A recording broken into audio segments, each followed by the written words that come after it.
Okay, good morning all of you. आज जो हम डील करेंगे वो है डेटा लॉजिक डिज़ाइन। ठीक है, तो ये क्या है, यहाँ पे देखो कंटेंट जो सम ऑफ प्रोडक्ट क्या होता है, प्रोडक्ट ऑफ सम क्या होता है, standard of SOP and POS form, conversion of SOP into SOP into POS, convert POS into SOP.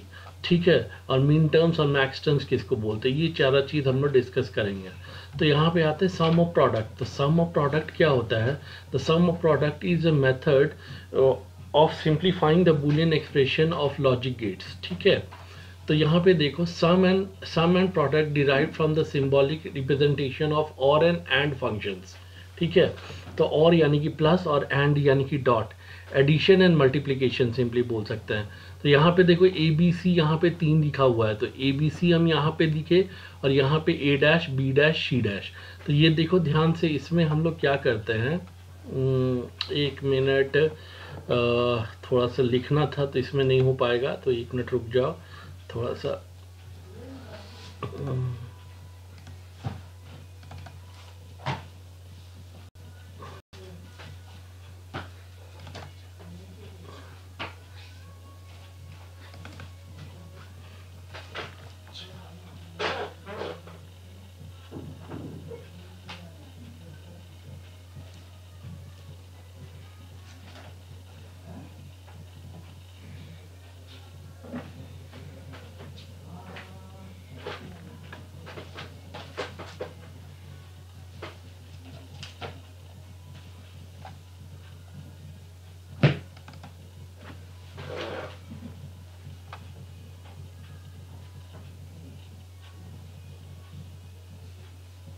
चलो पहले मेरा ही कर लो, रिकॉर्डिंग चल रही है क्या?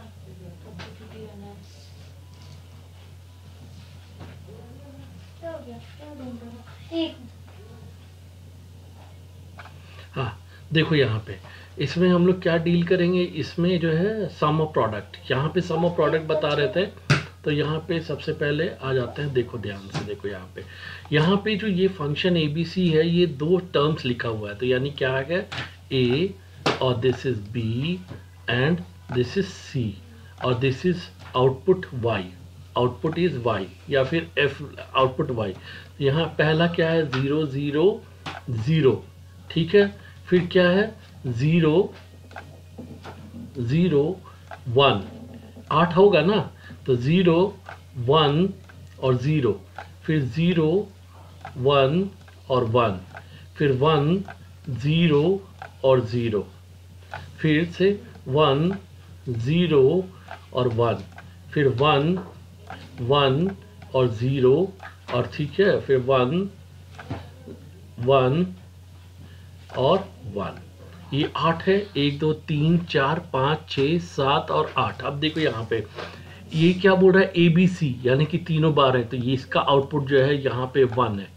ठीक है, और यहाँ पे ये क्या है, ए बार यानी कि 0 होगा, 1 और सी बार यानी कि यहाँ पे यानी कि इसका आउटपुट होगा 1, और बाकी सब जो है 0 होगा, यानी कि बाकी सब 0 होगा। ठीक है, 1 2 3 4 8 हो गया, 4 और 4 8, तो बाकी सब। तो यहाँ पे ये वाला जो है ये डिनोट करता है ए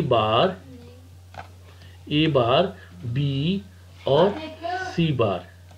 ठीक है, और यहाँ पे ये क्या डिनोट करता है, this denotes as A B और सी।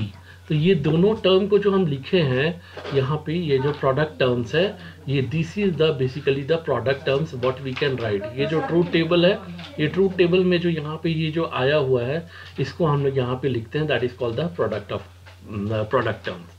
अब यहाँ पे देखो प्रोडक्ट ऑफ सम यानी कि प्रोडक्ट ऑफ सम। ठीक है, तो यहाँ पे when the 2 or more sums are multiplied, यानी कि when the 2 or more sums are multiplied, it is called as OR operations. ठीक है, the sum is defined by the OR operations, the product is term is defined as the AND operation.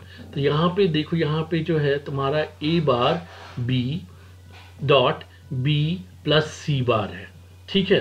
तो यानी कि ये जो है तुम्हारा इस तरीके से लिखा हुआ है, यानी कि 3 वेरिएबल है, तो ये पूरा इसको हम लोग बोल सकते हैं this is called the sum terms, यानी कि प्रोडक्ट ऑफ सम। इसको इलेबोरेट करेंगे हम लोग बाद में कि यहाँ पे तो तीसरा टर्म है जो कि मिसिंग है, ठीक है। The canonical form are the special cases of SOP and POS form, these are also the form of SOP and POS form, ठीक है। Canonical form in SOP or in SOP or POS form, all individual terms do not involve all literals, ठीक है। For example, AB plus A bar BC is the first product term, do not have literal C, ठीक है। In each of the term SOP and POS, all literals in that expression is known as standard or canonical form, ठीक है। Each individual term of POS is called as max term, product of sum को हम लोग max term बोलते हैं, और sum of product को हम लोग बोलते हैं min terms, ठीक है।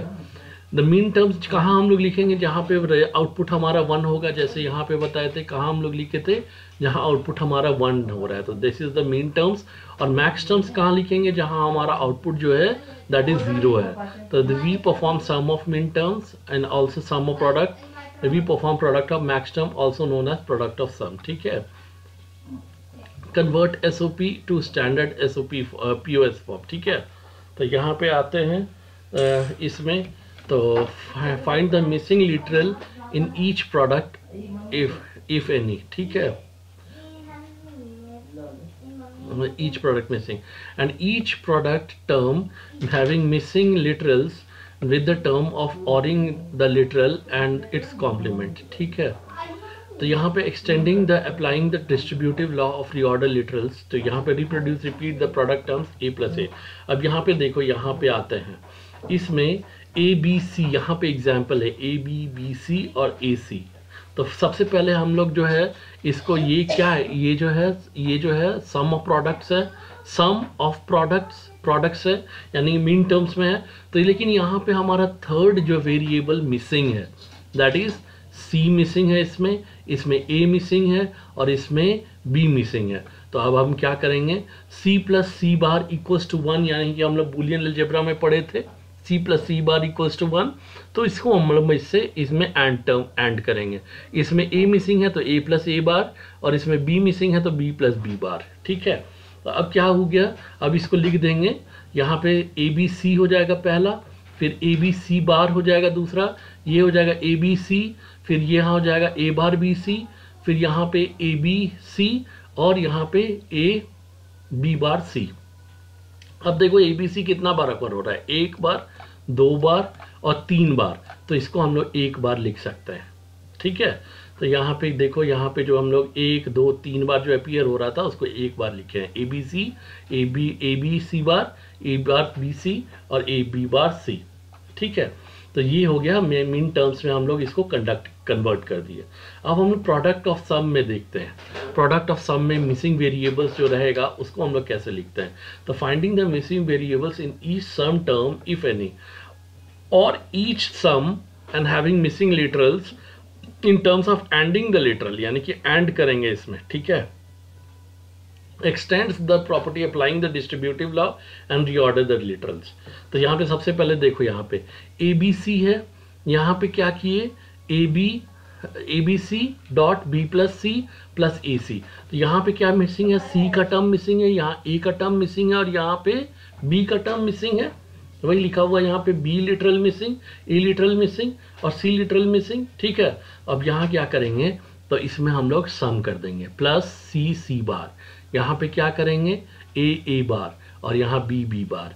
अब क्या करेंगे, इसको रीऑर्डर करेंगे। कैसे करेंगे रीऑर्डर, इसमें क्या किए, C A, यानी कि यहाँ पे A plus B plus C पहला आया और A plus B plus C बार दूसरा आया एंड में, ठीक है। कैसे हुआ, ये जो है बूलियन अलजेब्रा का तुम्हारा सिंटैक्स है, ये जो है ये है बूलियन अलजेब्रा का x प्लस yz, जो अगर हमारा रहेगा yz, तो हम लोग क्या कर सकते हैं, इसको हम लोग लिख सकते हैं x plus y and x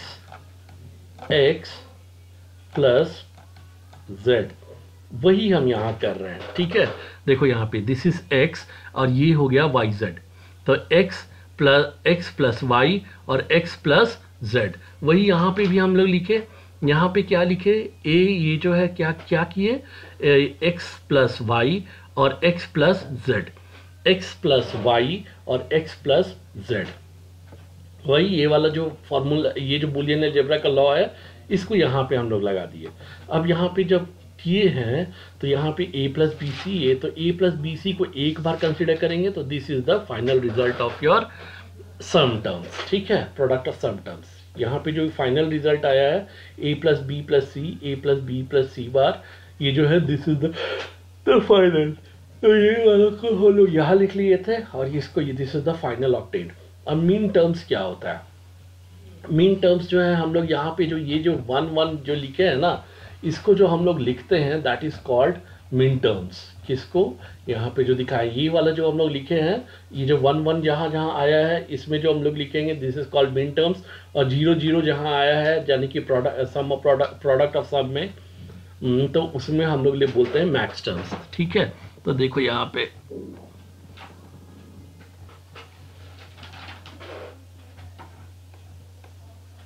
ठीक है, देखो यहाँ पे मीन टर्म्स में थे। मीन टर्म्स जो है एन टर्म्स बोलते हैं। ठीक है, बाइनरी वैल्यू में repair 2 to the power n, यानी कि 2 to the power n input हो सकता है हमारा, 2 वेरिएबल्स में 4 होगा, एक्स वाई ये है complemented form, these are 4 min terms. अब यहाँ पे आते हैं, और यहाँ पे मैक्स टर्म्स किसको बोलते हैं, और टर्म्स बोलते हैं इसको। यहाँ पे कॉम्प्लीमेंटेड फॉर्म, इसमें जो है 2n इनपुट होगा, 2 into 2 4 में हमारा कितना होगा, 4 होगा। चलो देखो यहाँ पे इसमें देखो मीन टर्म्स किसको बोलेंगे, 0 0 0 a bar b bar c bar m0 होगा ये, और ये a plus b plus c जो है ये 0 होगा, m0 होगा। ये दिस इज मैक्स टर्म्स और दिस इज मीन टर्म्स। इस तरीके से हम लोग पूरा 7 तक हम लोग लिखे हैं 7 में, और यहाँ पे ये जो है इस तरीके से हम लिखे हैं। अब क्वेश्चन उठता है कैसे लिखेंगे, यहाँ पे मीन टर्म्स में जहाँ जहाँ 0 होगा वहाँ बार होगा। तो यहाँ पे देखो 0 है 0 है 0 है, तो a bar b bar c bar. यहाँ पे भी देखो 0 है 0 है, तो a बार b बार और c।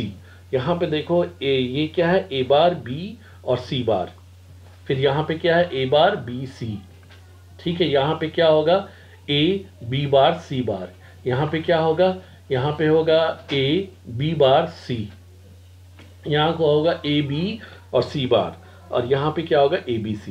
ठीक है, तो इसको हम लोग बोले मीन टर्म्स। मैक्स टर्म्स क्या होगा, जहाँ जहाँ 0 रहेगा वहाँ बार नहीं लगेगा। तो यहाँ पे a plus B plus C, ठीक है, यहाँ पे क्या हो जाएगा a plus B plus C bar, यहाँ पे क्या हो जाएगा a bar plus b plus C bar, sorry यहाँ पे क्या हो जाएगा a plus b bar c। यहाँ पे क्या होगा, this is a plus b bar c bar. यहाँ पे क्या हो जाएगा, this is a bar b और c। इसी तरीके से यहाँ पे इसको हम लोग जो लिखे हुए हैं this is called max terms. ठीक है, इसको मैक्स टर्म्स। अब मीन टर्म्स जो अगर तुमको बोलेंगे ये इक्वेशन आया तो कैसे लिखेंगे हम लोग, m ये कहाँ डिनोट कर रहा है, a b bar b bar c, a bar b bar c किसको डिनोट कर रहा है, इसको। तो ये m0 बताएगा यहाँ पे, this is m0। a bar b c बार कहाँ किसको बता रहा है, a बार b c बार, ये इसको बता रहा है, तो m2 हो जाएगा यहाँ पे। फिर यहाँ पे a बार b c किसको बता रहा है, a बार b c यानी m3 हो जाएगा। फिर यहाँ पे a b c किसको बता रहा है, m7 यानी कि m7 हो जाएगा। तो इसको हम लोग इस तरीके से समीशन का फॉर्म में लिखते हैं 0 2 3 7। ठीक है, तो दिस इज मीन टर्म्स। और मैक्स टर्म्स में देखो क्या हो रहा है, this is a bar b bar c। ठीक है, वो दूसरा इक्वेशन है, एग्जाम्पल है इसी का। तो ये m1 m2 this is the mean terms. ठीक है, this is the mean term. अब मैक्स टर्म्स में देखो यहाँ पे ये इक्वेशन आया, ये ए बी सी कहाँ बता रहा है, m0 का बता रहा है। देखो यहाँ पे m0 का बता रहा है ए बी सी, तो वो m0 हम यहाँ लिखे। और m2 a b bar c, a b bar c किसका बता रहा है, a b bar c m2 का बता रहा है। तो यहाँ पे हम लोग m2 लिखे, फिर m3, फिर m7 जैसे जैसे डिनोट कर रहा है। इसको हम लोग पाई से डिनोट करते हैं, पाई m0237। ठीक है। तो यहाँ पे देखो, यहाँ पे एक ध्यान देने वाला इक्वेशन है, यहाँ पे वही इक्वेशन ये जो होगा ये हम लोग कहाँ पे मैक्स टर्म्स लिखते हैं, जहाँ जीरो होगा हमारा वहाँ मैक्स टर्म्स लिखेंगे, ठीक है। तो यहाँ पे तो देखो ध्यान से, ये जो डिनोट कर रहा है ये ए बी सी डिनोट कर रहा है M0, तो M0 में हमारा ज़ीरो हुआ, तब हम लोग लिखेंगे मैक्स टर्म्स। फिर से M2 डिनोट कर रहा है, तो M2 में हमारा क्या है, ज़ीरो होगा, ठीक है। और M2 में ज़ीरो होगा, फिर हमारा क्या डिनोट कर रहा है, दिस इज 3 है और 7 है, तो यानी कि 3 में दिस ज़ीरो और 7 में दैट इज ज़ीरो। ये हम लोग जहाँ जहाँ ट्रूथ टेबल में ज़ीरो आता है वहाँ वहाँ हम लोग लिखते हैं। तो बाकी वैल्यू में क्या होगा, यहाँ पे 1 होगा, यहाँ 1 होगा, यहाँ 1 होगा और यहाँ 1 होगा। अब यहाँ पे क्या हो रहा है, यहाँ पे देखो मिन टर्म्स में हम लोग क्या करते हैं, मिन टर्म्स में M0 M2 M3 M7, तो M0 में हमारा क्या होगा, 1 होगा, M0 हुआ, फिर क्या है 2 3 7 ना, तो 2 यहाँ पे 1 होगा, 3 यहाँ पे 1 होगा और 7 में यहाँ पे 1 होगा। बाकी सब जगह 0 0 0 और 0। तो जहाँ जहाँ 1 आता है वहाँ वहाँ हम लोग मिन टर्म्स लिखते हैं, और जहाँ 0 आता है वहाँ वहाँ हम लोग मैक्स टर्म्स लिखते हैं, ठीक है। तो दिस इज द इक्वेशन। तो यहाँ तक तुम लोग देख लेना, कोई डाउट होगा तो डिस्कशन फोरम में पूछ लेना, ठीक है।